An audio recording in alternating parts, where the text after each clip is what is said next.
So I wanted to share this really quickly. A couple of days ago, I had an Akashic Records reading.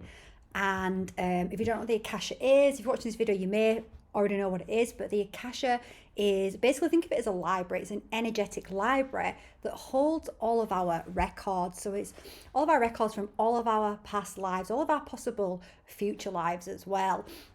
And we can, gain access to those records to find things out about ourselves. Now, you don't just get access to those records. You can't just go in and just get access. You have to show source that you are devoted and committed to yourself, and you are given the information that is relevant for your life right now, relevant for your mission, and that information starts to open up the more and more that you are on this journey of reconnection back to the true soul self. So at that side, that's what the Akashic Records is. So I had these Akashic Records reading. I was guided to do it. I'd been getting a lot of visions, a lot of information.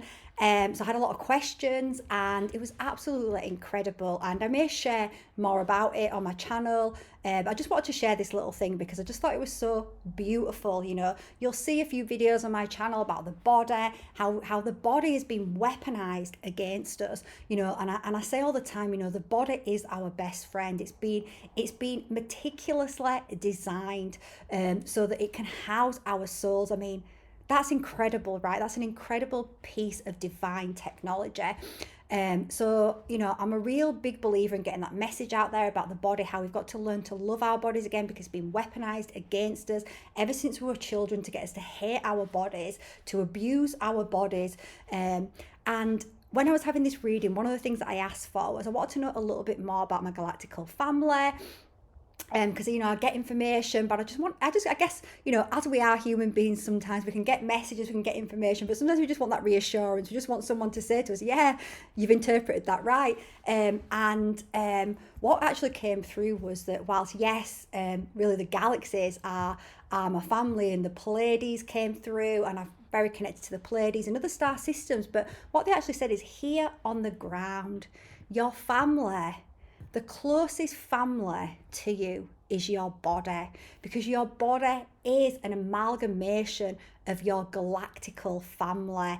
It's meticulously created by all of your galactic family, all of your soul tribe. So your body is your family. And I just thought that was such a beautiful way to think about your body. So think about that right now. Think about your body. Think about the fact that your body is your family. How do you treat your family, right?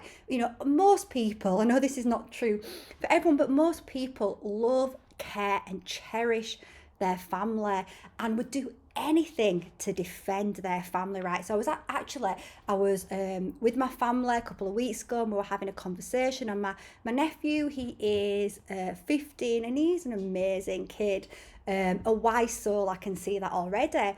And he always had this thought about wanting to go into the army when he was younger. Well, he still is young, right? And he said, he would go in and defend his country. And we were kind of talking about this because I wanted him to know, without going into too much detail, that, these wars that are created by the control system, well, they're absolutely not there to defend the country, right? They're to maim, murder, and cause devastation within families all over the globe. But what he said to me is, well, what if they came here on our doorstep, Corinne, and they were threatening your family? Would you think, would you want me to? And I was like, absolutely, yeah, that is different than you. Absolutely defend your family. And it just, he has that real passion, like, I'm going to defend my family. I'm going to do what it takes to make sure my family are safe. And many of us feel like that, right? So imagine flipping that and looking at your body that way. How would that change how you view your body today? How would it change how you treat your body? How would you speak to it? How would you nurture it? How would you show your body that you really genuinely respected it, you cared about it, and you loved it? So I just thought that was beautiful. I think it's something really nice if we start to view our bodies as our families. It's going to help us to reprogram ourselves, to dissolve all those programs that are being inserted in us to make us hate our bodies. And once we start to love our bodies, once we start to care, respect, and cherish our bodies, well, our body can do many amazing things for us when it gets the care that it needs, when it gets the environment that it needs.